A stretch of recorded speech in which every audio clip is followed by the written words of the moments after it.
It was the summer of 2023 when I found myself driving through the endless stretch of desert, the kind of place where the horizon and the land seemed to blur into one oppressive sameness.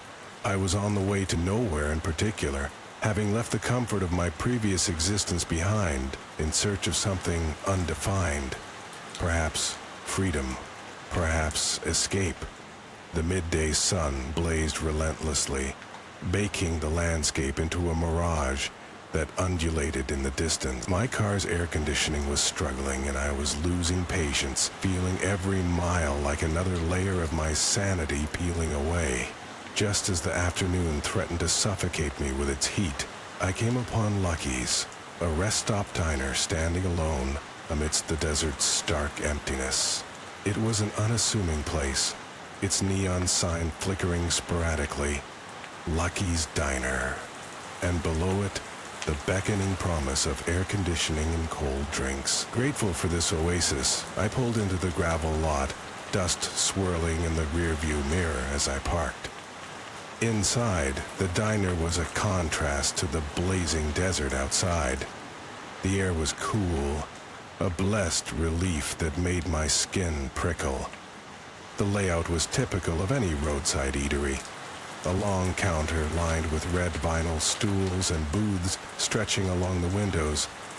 A jukebox stood in the corner, silent but for the occasional click as it shuffled through its ancient selection. There were only a few patrons scattered about, each engrossed in their own worlds.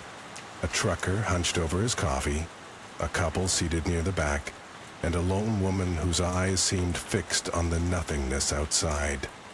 I chose a booth near the center of the table 6, the number discreetly etched into the wood, and settled into the seat, feeling the cushion's chill seep into me. The waitress, a woman with a name tag that read Becky, approached with a tired smile. "What can I get you, hon?"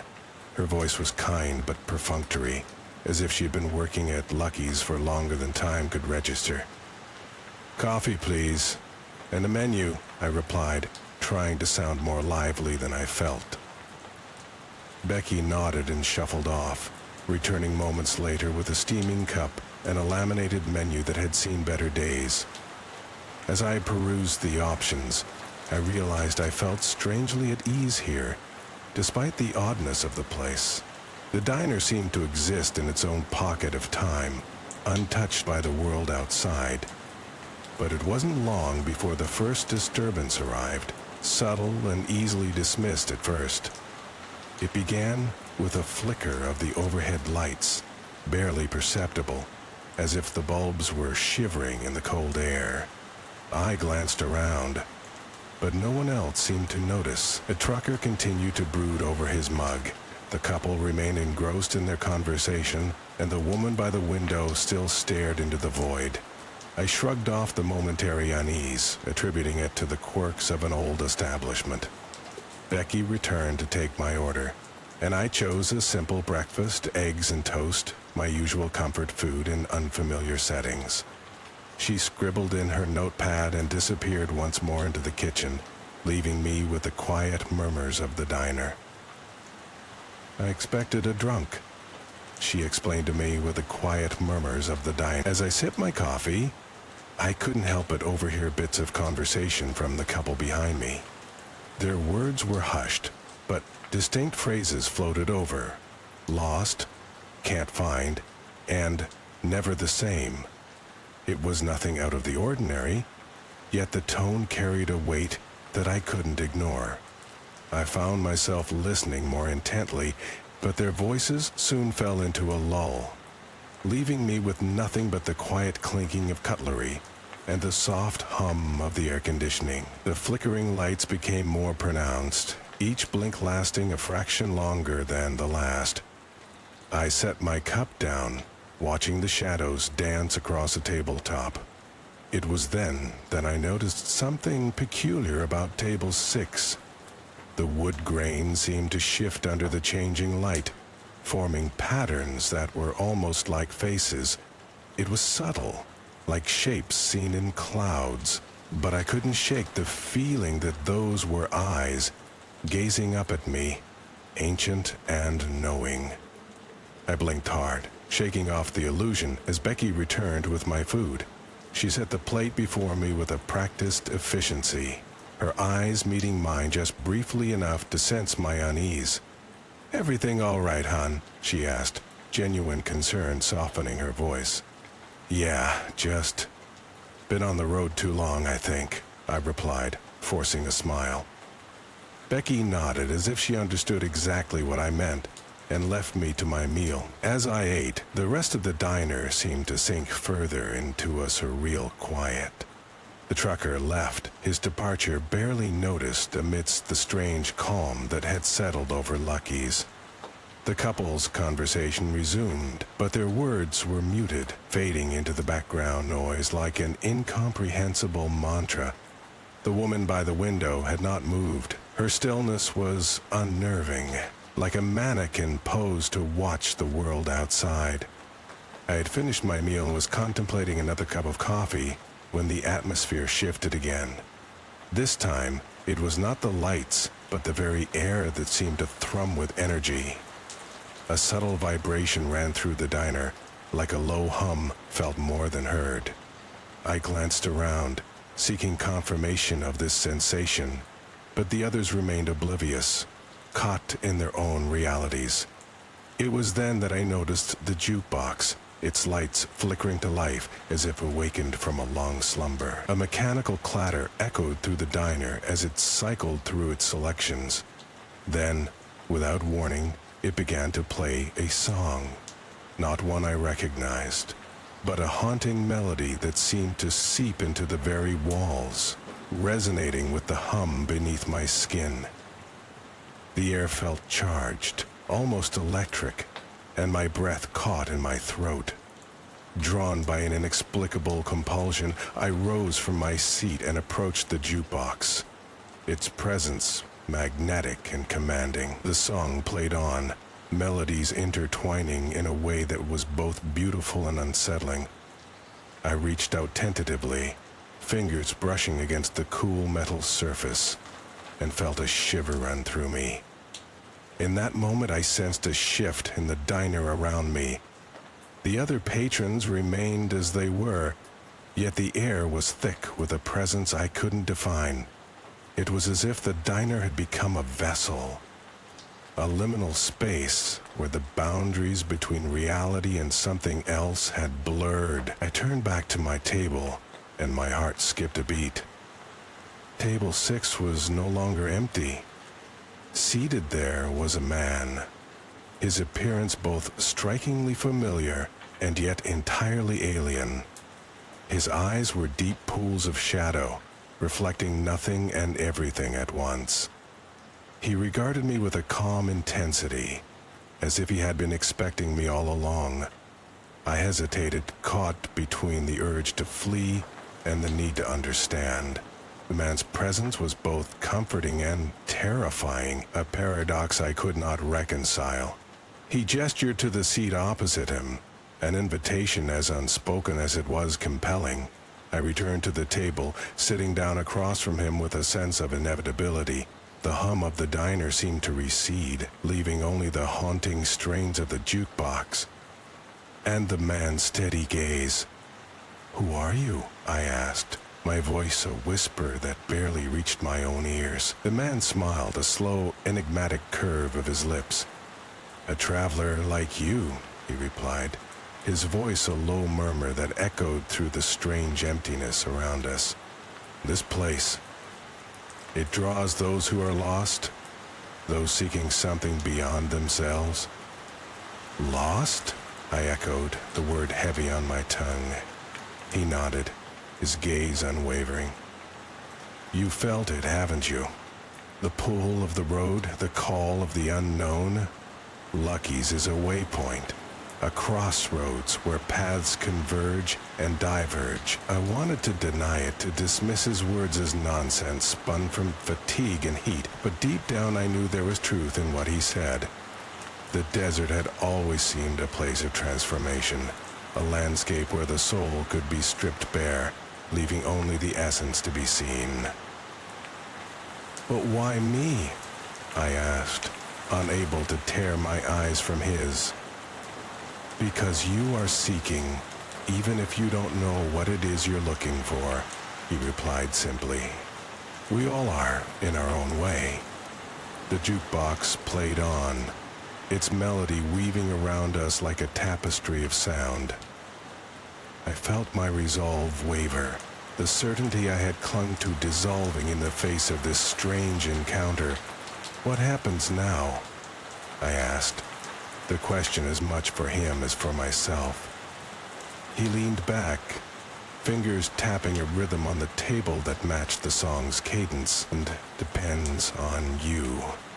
You can choose to stay, to linger in this moment and see what it offers, or you can move on, return to the road and whatever lies beyond. The choice seemed deceptively simple, yet fraught with implications I couldn't fully grasp. I glanced out the diner's window, the desert stretching out in all directions, a vast expanse of possibility and uncertainty. As if sensing my hesitation, the man spoke again, his voice a gentle nudge. Whatever you choose, remember that you're not alone. The road may be long, but there are others who walk it too. With those words, a sense of calm settled over me, the fear and confusion receding like the tide. I glanced back at the jukebox, its song reaching a crescendo before fading into silence. The man across from me was watching, his expression one of understanding and patience. I made my decision. Rising from the table, I felt a sense of purpose I hadn't known in years. The desert outside no longer seemed an endless void, but a path laid out before me, waiting to be traveled. I thanked the man, my voice steady and sure. He nodded, a silent acknowledgement of the journey ahead. As I turned to leave, I noticed something peculiar on table 6. A small, intricate carving etched into the wood. A compass rose, pointing in all directions. With one last glance at the diner and its mysterious occupants, I stepped outside into the sunlight. The air was warm, the sky vast and blue, and the road stretched before me like a ribbon of possibility. Lucky's had been a strange detour, but perhaps it was exactly what I needed. As I started my car and pulled away from the diner, I felt a lingering sense of connection, a thread that tied me to that place and the souls it sheltered. The jukebox's melody played on in my mind, a haunting reminder of the encounter I couldn't quite explain but knew I would never forget. Even as the diner faded into the distance, the eerie calm of table 6 lingered with me, a promise of the unknown and the adventure that awaited.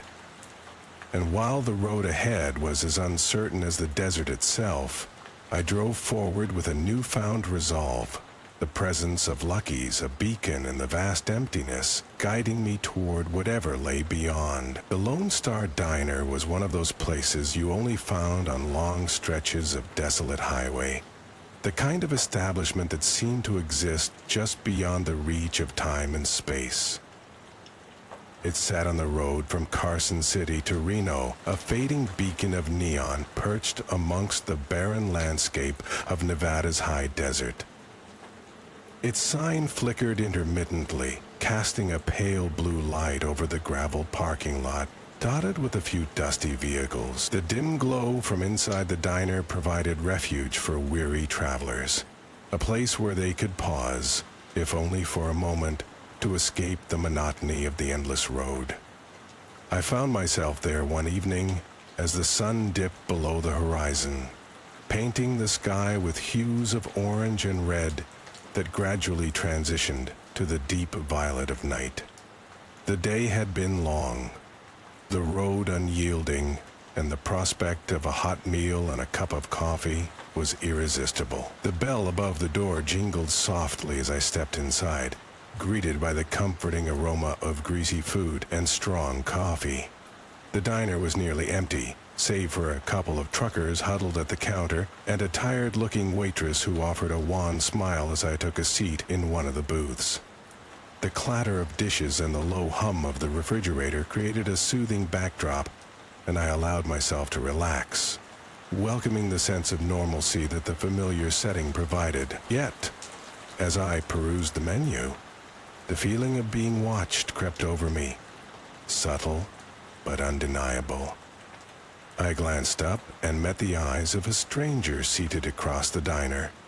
He was an unremarkable man dressed in nondescript clothing, his face obscured by the shadow of his wide-brimmed hat. Still, there was something about him that seemed out of place, as though he were a photograph not quite in focus, a smudge on the otherwise sharp reality of the diner. I tried to ignore him, attributing my discomfort to road fatigue, and returned my attention to the menu. The waitress, whose name tag read Marge, approached and took my order with practiced efficiency. As she scribbled on her notepad, I couldn't shake the feeling that the stranger's gaze never left me. It was as if he were waiting, patient and still, like a predator biding its time. Before I could dwell on it further, Marge returned with my order, the plate clattering softly against the Formica tabletop. As I ate, I found myself glancing up more frequently, each time unable to catch the stranger in the act of staring, yet always feeling his eyes upon me. The sensation was unnerving, a constant prickling at the back of my neck that refused to subside. After finishing my meal, I lingered over a cup of coffee, hoping its warmth might settle the unease that had taken root within me. The truckers had since left, leaving only myself, Marge, and the stranger.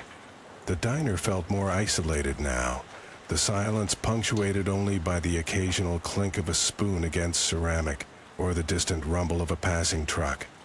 Eventually, Marge came by to refill my cup, and I seized the opportunity to inquire about the man. "That guy over there," I began, trying to sound casual. "Do you know him?" Marge glanced over her shoulder, her expression unreadable. "Him? Just a drifter, I reckon. Comes in every now and then, harmless enough." Her words did little to reassure me, and as she moved away, I noticed that the stranger had lifted his head slightly, revealing a face that seemed ordinary yet strangely unsettling. His features were sharp, almost too precise. The kind of face you'd forget the moment you looked away, but with eyes that seemed to hold the weight of ages. I finished my coffee, paid my bill, and decided it was time to leave. As I stood to go, I spared one last glance at the stranger. Our eyes met, and a chill ran down my spine, like a whisper of cold air on an otherwise warm night.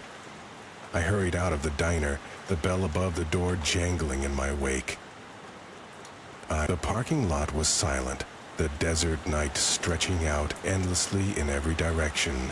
I climbed into my car, the door creaking in protest as I shut it behind me.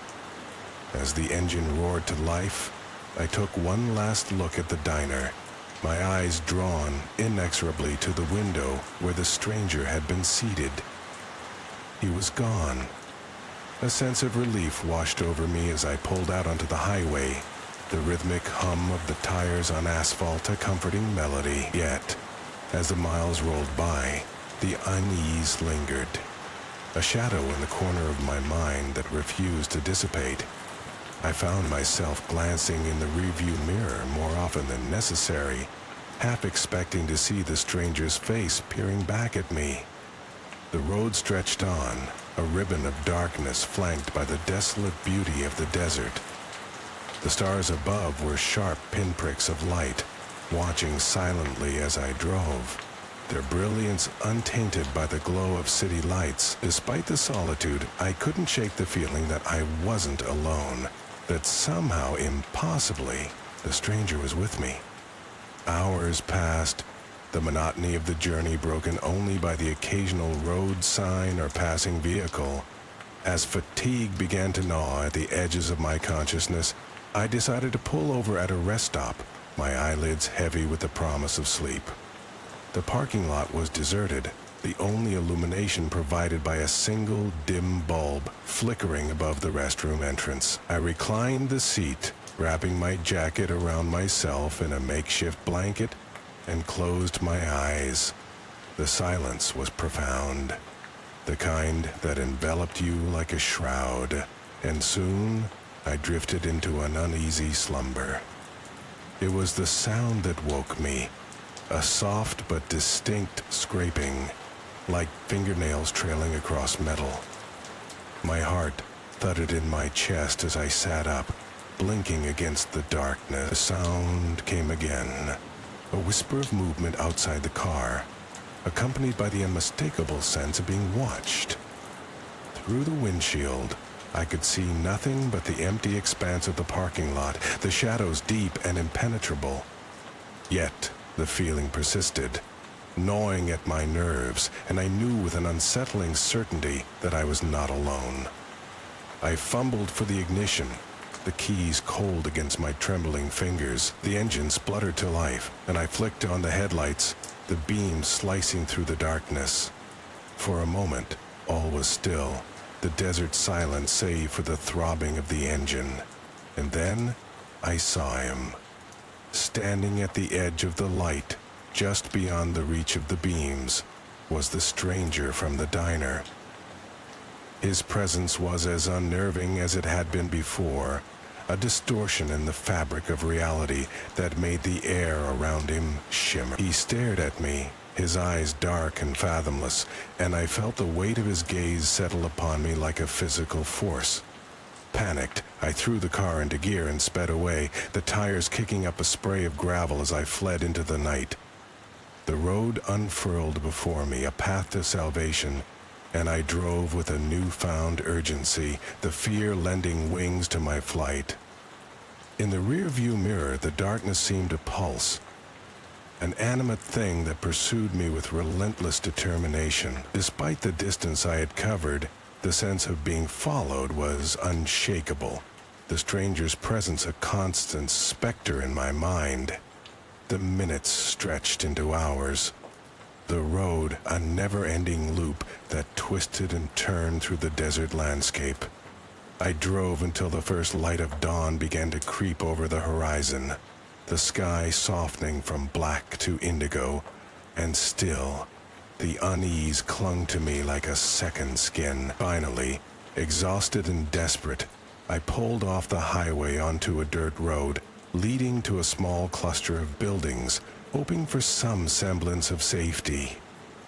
The town was little more than a forgotten relic, its streets empty and lifeless, but it offered respite from the relentless pursuit.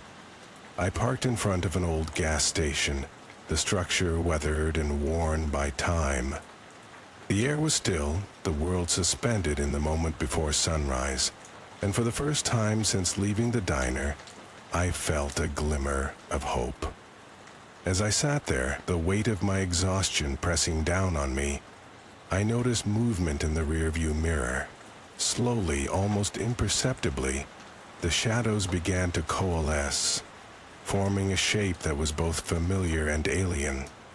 The stranger stood there, his presence a violation of the natural order, and I knew then that he was not of this world. With a calm that belied the terror coursing through me, I stepped out of the car and faced him. The air between us seemed to shimmer, charged with an energy that crackled like static.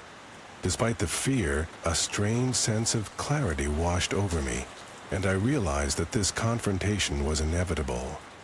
The stranger raised a hand, a gesture that spoke of otherworldly power, and in that moment, I understood that I was standing at the threshold of something beyond my comprehension. The ground beneath my feet seemed to shift, the world tilting on an unseen axis, and I felt myself teetering on the brink of an abyss. But then, just as suddenly as it had begun, the moment passed. The stranger lowered his hand, and the air around us settled, the tension dissipating like mist under the morning sun. He turned, his movements fluid and deliberate, and began to walk away, his form fading into the lightening horizon. I watched until he disappeared, the landscape swallowing him whole, and then slowly the world righted itself. The sun rose, its golden light banishing the remnants of night, and with it the lingering shadows of fear. I climbed back into my car, the seat welcoming and familiar, and sat there for a while, the events of the night replaying in my mind. The stranger's presence was an enigma I would never solve, a riddle without an answer, but somehow that no longer mattered. As the day unfolded, I resumed my journey, the road once more a companion to my solitude. Yet the memory of the stranger lingered, a ghost at the edge of my thoughts, a reminder of the unknown that lurked just beyond the veil of reality. And though I never saw him again, the fear remained, a quiet whisper that would surface in the stillness of night or the space between breaths, a reminder that some mysteries were meant to remain unsolved, and that the world was far more mysterious than I could ever have imagined. I had always considered myself a man grounded in reason, a firm believer in the tangible world that sprawled around me. Growing up in a small countryside town, where life moved at a pace reminiscent of a lazy river, I thrived in the simple predictability of my surroundings. There was a particular rhythm to my days, marked by the quiet rustle of the morning breeze and the distant hum of tractors in the fields. The town, nestled between gentle hills and sprawling farmlands, was a place where nothing extraordinary ever happened, or so I believed. The townsfolk were close-knit, their lives intertwined through decades of shared experiences. Gossip was a local pastime, but it rarely extended beyond harmless anecdotes about whose crops were thriving or which couple was expecting their third child. Despite the steady monotony, there was one tale that occasionally disrupted the banal chatter, an urban legend that had persisted through generations. They called it the Endless Hitchhiker Game. It was said that a mysterious passenger would appear along the lonely stretch of road leading out of town, a road that snaked between thick woods and vanished into the horizon. The passenger, often described as a young woman in a white dress, would appear out of nowhere on moonless nights, her thumb outstretched in a timeless gesture, seeking a ride. The legend was clear. Once you picked her up, she would lead you into an unending journey, one that would leave you lost in time and space, with no hope of returning home. For years, I dismissed the story as nothing more than a rural myth, a relic of the past concocted to entertain or perhaps to scare small children away from the dangers of the road at night. But one fateful evening, my skepticism was put to the test. It was a chill, cloudless night when I found myself driving home from a neighboring town. The moon was absent, leaving the sky a blanket of inky blackness, punctuated only by the occasional winking star. My headlights cut through the darkness, illumining the road ahead in stark relief. As I neared the familiar stretch known for the legend, I felt a peculiar tension settle over me, a sensation that prickled the hairs at the nape of my neck and made my hands tighten on the steering wheel. Then I saw her.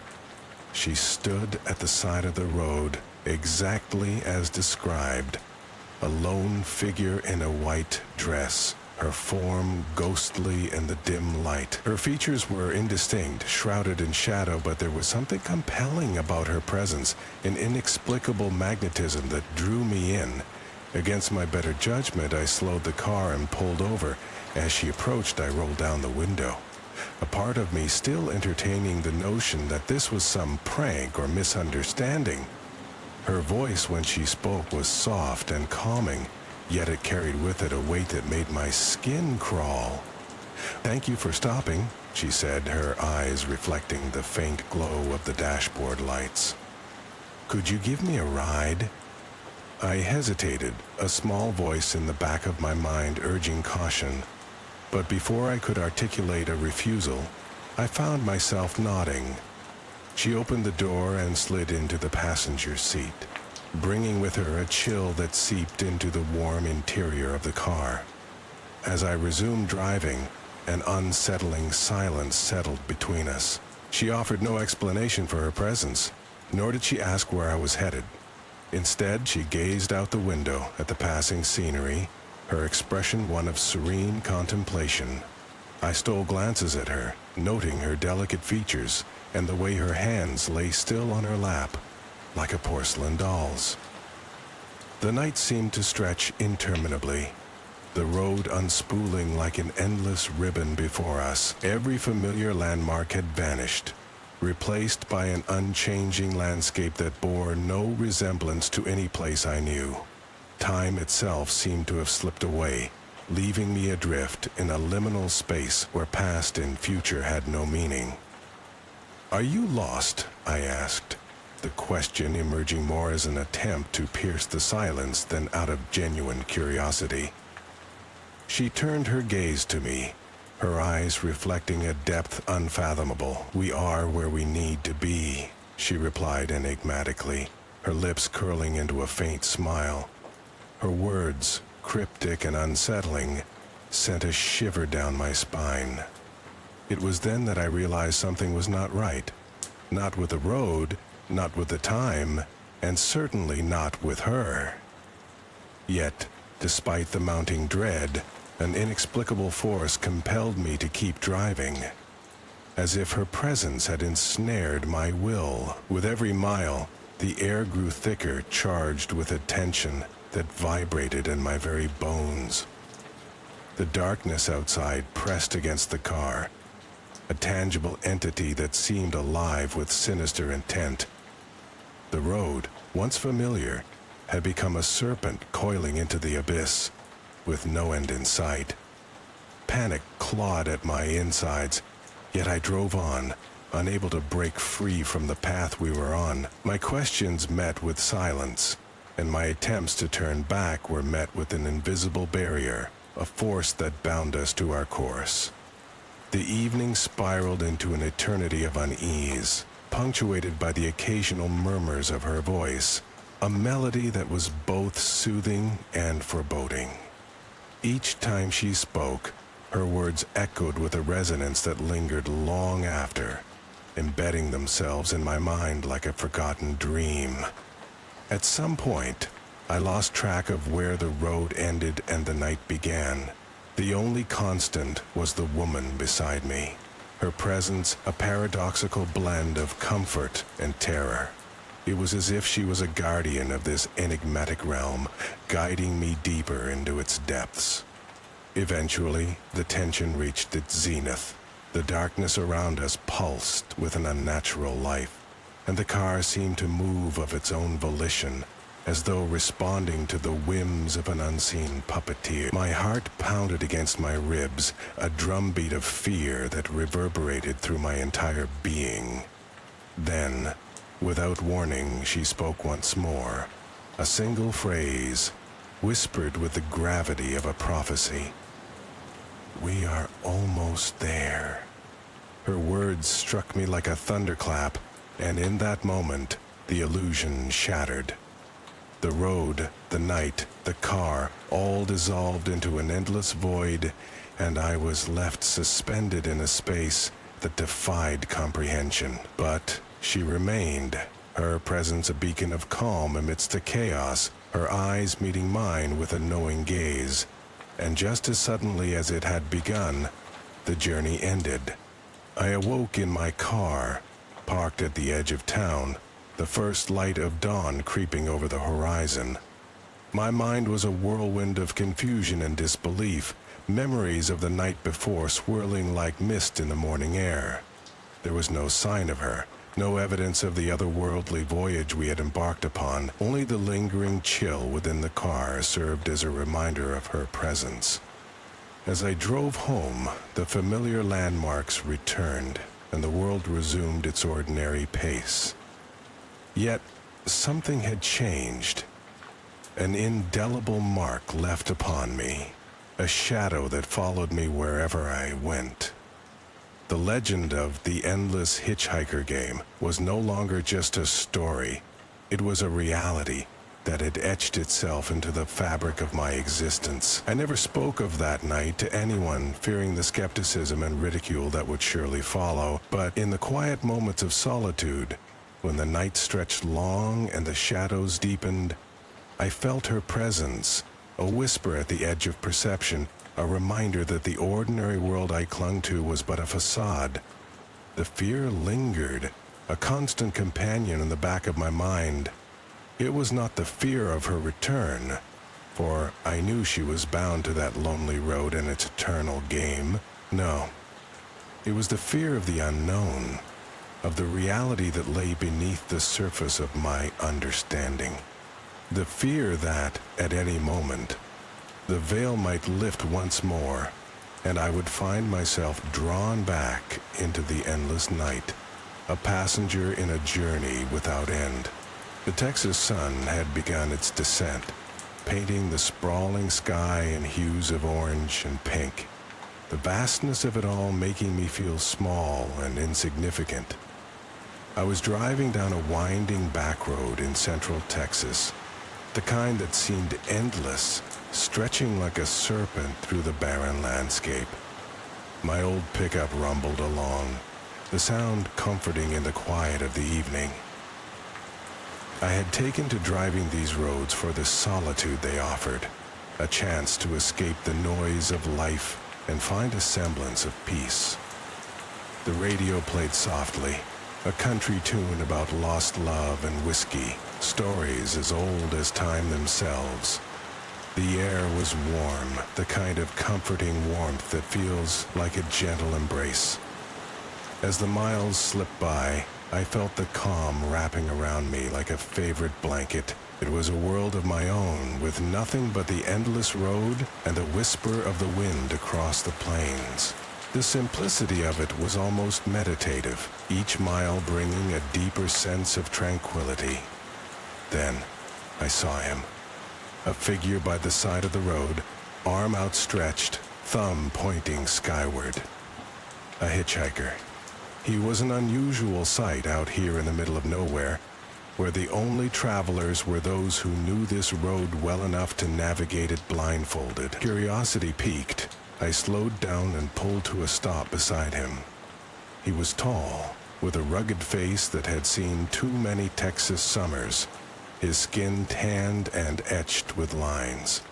He wore a plaid shirt, sleeves rolled up to the elbows, and dusty jeans. A backpack lay at his feet, and in his right hand he held a large hammer, the kind you might find in a toolbox or a workshop. "Need a lift?" I called out, keeping my voice casual, though the sight of the hammer gave me pause. He nodded, a small, grateful smile playing on his lips. "If you don't mind," he replied. His voice carried a southern drawl that clung to every word like honey. I unlocked the passenger door, watching as he climbed in, placing the hammer on the floor of the truck. "Where you headed?" I asked, pulling back onto the road, the engine humming in protest at the sudden acceleration. "Just down the road a bit," he said, leaning back and adjusting his worn baseball cap. "Trying to get to my brother's place. It's up in Johnson City." I nodded, keeping my eyes on the road. "Not too far then," I said, forcing a smile. Though his presence was unsettling, it was not uncommon for people to carry tools out here, especially if they were working on a ranch or a construction site. We drove in silence, the radio playing softly in the background, a comforting soundtrack to the encroaching night. Every now and then, I would glance over at him, noticing the way his eyes seemed to fixate on the road ahead, as if seeing something that wasn't there. "So, what takes you out here at this hour?" he asked suddenly, breaking the quiet. "Just like the drive," I replied, keeping my tone light. Helps clear the mind. He nodded, a knowing look passing over his features. Yeah, I get that. Sometimes the road is the only place that makes sense. His words hung in the air, resonating with a truth I couldn't quite put my finger on. There was something about him, an air of mystery, as if he carried the weight of secrets too heavy to name. As we continued, the evening light faded, giving way to a deepening dusk. The shadows lengthened, stretching across the landscape like dark fingers. The road seemed to narrow, the encroaching night pressing in on all sides. It was then that I noticed the engine beginning to sputter, a reluctant cough that grew steadily worse. I glanced at the fuel gauge, suddenly aware of the needle dipping precariously towards empty. Panic flared briefly before I forced it down, focusing on the road. "You all right?" the hitchhiker asked, turning his gaze on me. That same unsettling calm etched on his face. "Yeah," I replied, though my voice was tight, just running low on gas. "Should be fine if we can get to the next town." He nodded, his expression unreadable in the dim light. "Hope so. Wouldn't want to be stranded out here." His words sent a chill down my spine, a premonition of something lurking just beyond the edges of reason. I pushed the thought aside, trying to concentrate on the road, the dark outlines of trees flitting by in the headlights, but fate had other plans. The engine gave a final pitiful wheeze before dying completely, leaving us coasting to a stop on the deserted road. In the silence that followed, the sound of crickets rose, a chorus of night creatures filling the void. "Looks like we're stranded," I said, trying to inject some levity into the situation, though my heart was pounding in my chest. The hitchhiker looked at me, his eyes dark and fathomless. "Seems that way," he replied, reaching down to pick up the hammer, cradling it in his hands like a talisman. I swallowed hard, the implications of our isolation settling over me like a shroud. "Guess we'll have to walk," I suggested, already opening the door and stepping out onto the dusty road. He followed, the hammer swinging easily in his grip. We started down the road, the moon casting a pale glow over the landscape, our footsteps crunching on the gravel, our footsteps crunching on the gravel, our footsteps crunching on the gravel. As we walked, I couldn't shake the feeling of being watched, a prickling sensation at the back of my neck that refused to be ignored. I glanced over at my companion, noticing the way he moved, lithe and confident, as if he belonged to the night. "Why the hammer?" I asked, desperate to break the oppressive silence. He shrugged, not missing a step. "Never know when you might need it," he said cryptically. The answer did little to settle my nerves. I was acutely aware of the weight of the night pressing down on us, the vast emptiness of the Texas wilderness opening up like a maw. We continued in silence, the road stretching endlessly before us. I could feel the fatigue setting in, each step heavier than the last. My mind wandered, flitting between thoughts like a moth drawn to a flame. It was then that I heard it, a faint sound carried on the wind, a low, rhythmic thumping, like the heartbeat of the earth itself. I stopped, straining to hear, my breath caught in my throat. The hitchhiker paused beside me, his head cocked to the side, listening. "You hear that?" he asked, his voice barely above a whisper. I nodded, unable to tear my eyes away from the darkness that hemmed us in. The sound grew louder, more insistent, a relentless drumbeat that seemed to echo from all around. Then, without warning, he took off, running into the night, the hammer clutched tightly in his hand. I hesitated, fear and curiosity warring within me before following, my heart pounding in time with the mysterious rhythm. The path was uneven, the shadows shifting and twisting, threatening to trip me at every turn. I pushed myself to keep up, driven by a need to understand, to uncover the truth hidden in the depths of the night. I found him standing in a clearing, the moonlight casting an ethereal glow over everything. He was staring at something on the ground, his expression one of awe and fear. I approached cautiously, my breath coming in ragged gasps. "What is it?" I asked, my voice barely audible over the insistent thrum. He pointed, the hammer hanging limply at his side. "It's where it all ends," he said, his voice filled with a hollow certainty. I followed his gaze, my eyes widening as I took in the sight before me. There, etched into the earth, was a massive symbol, a spiral that seemed to pulse with a life of its own, drawing me in with its hypnotic pull. I staggered back, the realization hitting me like a physical blow. This was no ordinary place. It held a power, an ancient resonance that resonated deep within my bones. The hitchhiker turned to me, his eyes burning with an intensity that was almost frightening. "This is why I came," he said, his voice trembling with conviction. "The hammer calls me here." I shook my head, trying to comprehend the enormity of it all. "What do you mean?" I asked, though I was afraid of the answer. He lifted the hammer, holding it aloft like a priest offering a sacrifice. "The hammer shows the way," he said, his voice rising in fervor. "It leads to the truth." I watched, transfixed, as he brought the hammer down on the ground, the impact sending a shockwave through the earth. The symbol glowed brightly, a light that was both blinding and beautiful, searing itself into my mind.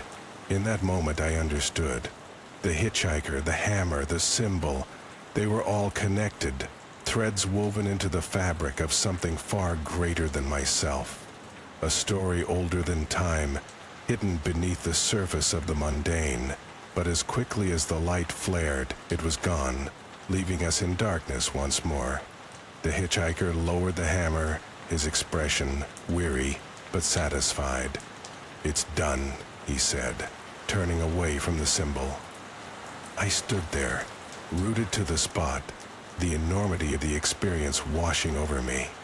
I knew that this moment would haunt me, a lingering whisper at the edge of my consciousness, a reminder of the mysteries that lay hidden in the world. The hitchhiker started back towards the road, leaving me to grapple with the weight of what I had witnessed. I followed numbly, my mind filled with questions that had no answers.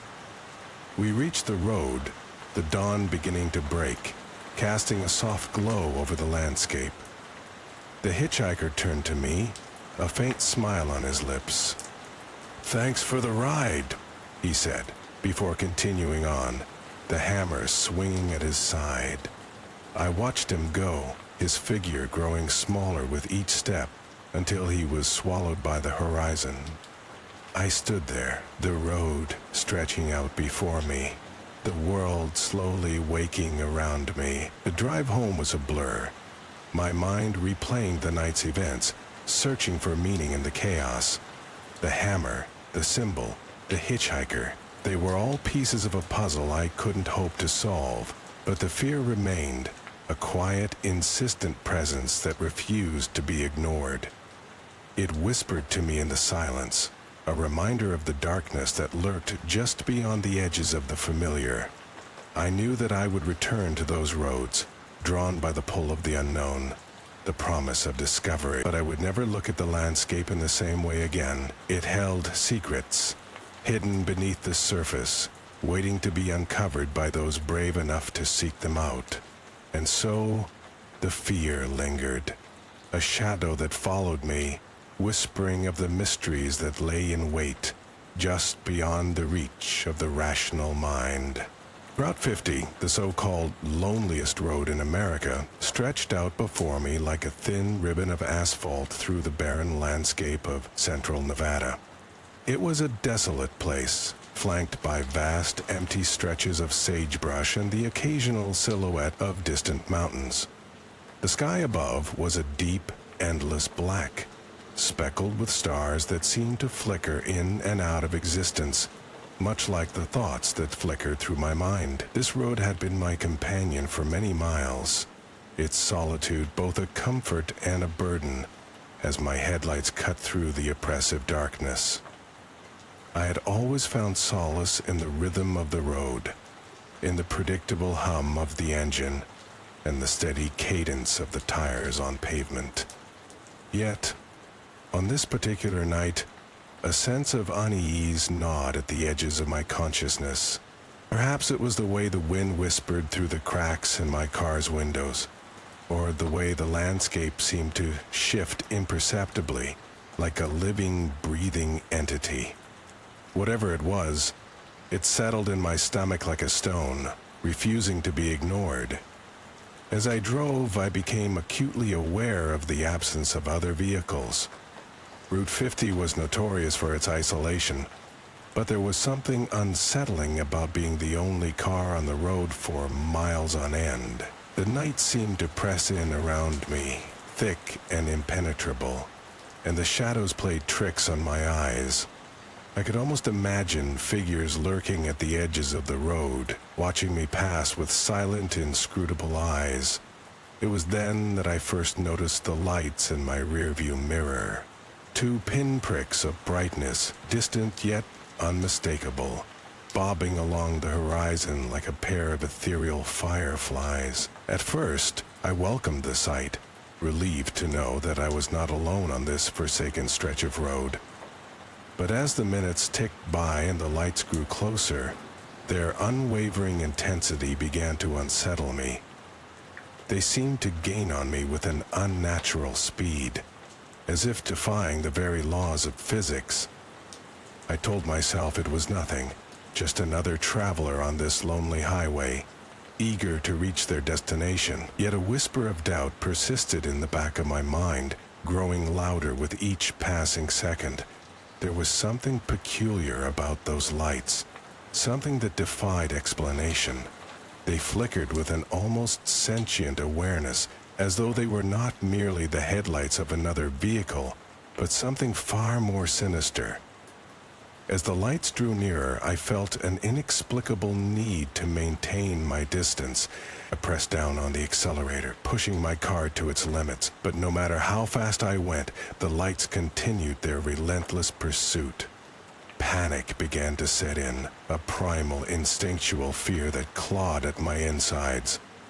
I glanced at the speedometer, the needle creeping higher and higher, yet still those lights gained on me, closing the gap with an inevitability that felt like a premonition. I stole a glance over my shoulder, hoping for a glimpse of my pursuer, but the darkness was impenetrable, revealing only the faint outline of my own trembling hands clutching the steering wheel.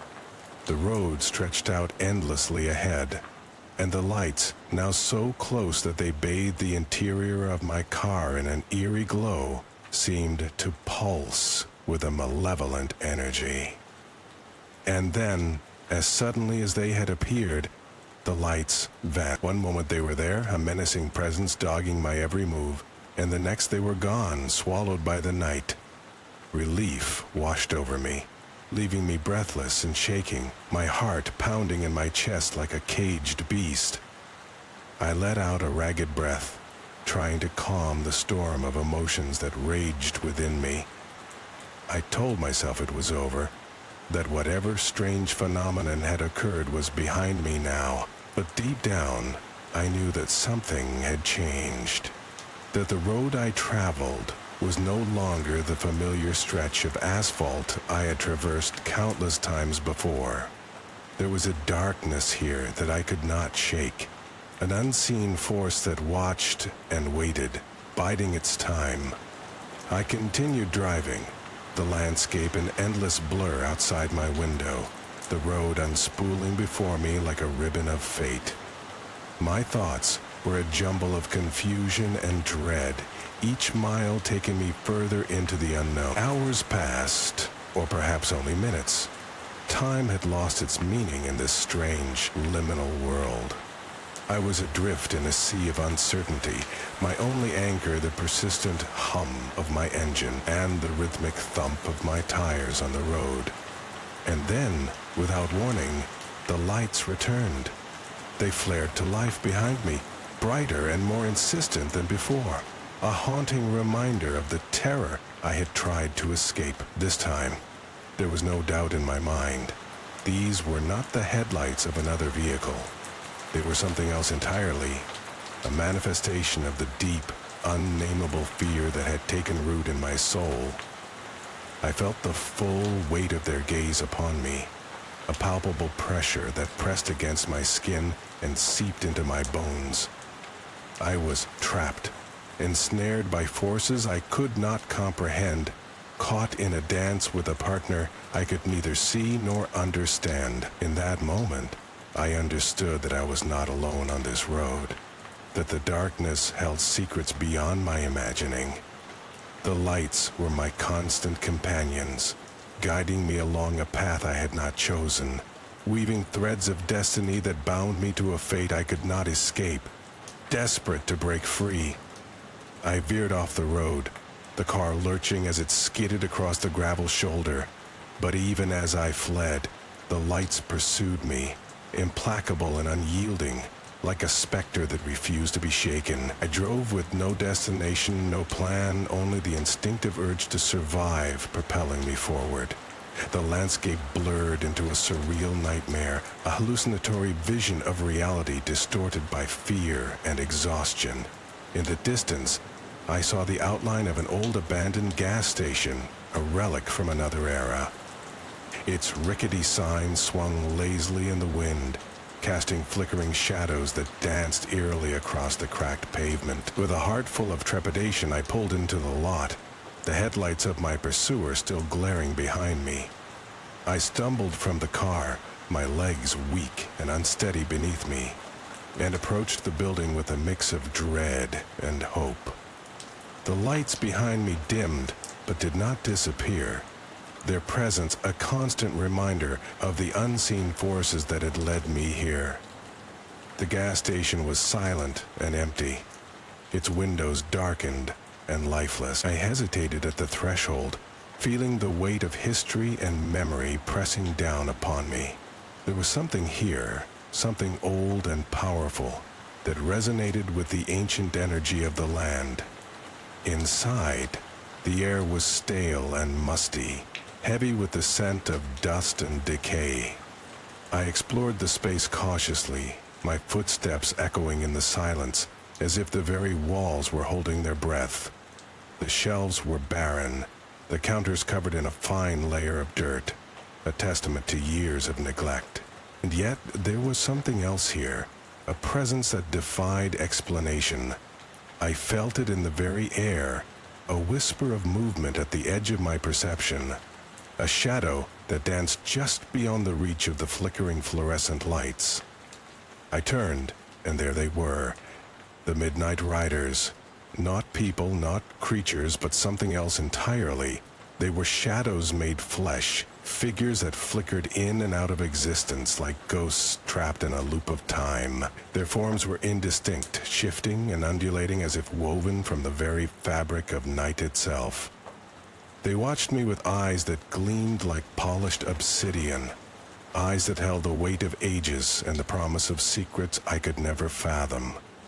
I felt their gaze pierce my soul, probing the depths of my being with a curiosity that was both alien and ancient. In that moment, time seemed to warp, stretching and contracting like a living thing.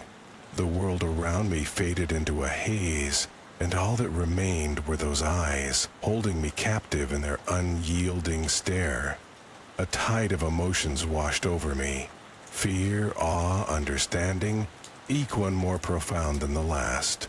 And then, as if in answer to a question I had not asked, the Midnight Riders began to move. They flowed around me like a river of shadows, their movements fluid and graceful, a dance as old as the stars themselves. I felt myself drawn into their rhythm, my body moving in harmony with theirs, as if guided by an unseen hand. It was then that I understood the truth. The Midnight Riders were not malevolent, nor were they benevolent. They were simply forces of nature, entities bound to this road and the mysteries it held. They were the guardians of secrets, the keepers of stories untold, and I was but a traveler on their path, a witness to their eternal dance. The lights that had pursued me were their heralds, signals of their presence, guiding me to this place of revelation and reflection. I felt a sense of peace settle over me, a calming acceptance of the unknown as the riders continued their dance around me. And then, as abruptly as it had begun, it was over. The shadows dissipated, the riders vanished into the ether, and I was left standing alone in the empty gas station. The silence pressing in around me like a shroud. The lights outside flickered once more, then vanished, leaving only the soft glow of moonlight to illuminate the darkened landscape. I felt a deep sense of loss, as if I had glimpsed something beautiful and fleeting, a moment of transcendence that could never be recaptured. I returned to my car, the engine purring to life beneath my hands, and pulled back onto the road. The night stretched out before me, endless and unknowable, but I felt a newfound sense of purpose guiding my journey. As I drove, the memories of the Midnight Riders lingered in my mind, a haunting reminder of the mysteries that lay hidden in the spaces between shadows. I knew that I would never forget their eyes, nor the silent promise they held. The road ahead was long, and the night was far from over. But I no longer felt alone. The Midnight Riders were with me, their presence a quiet assurance that the world was far stranger and more wondrous than I had ever imagined. And so I drove on, into the heart of the night, my soul alight with the whispers of shadows and the dance of the Midnight Riders.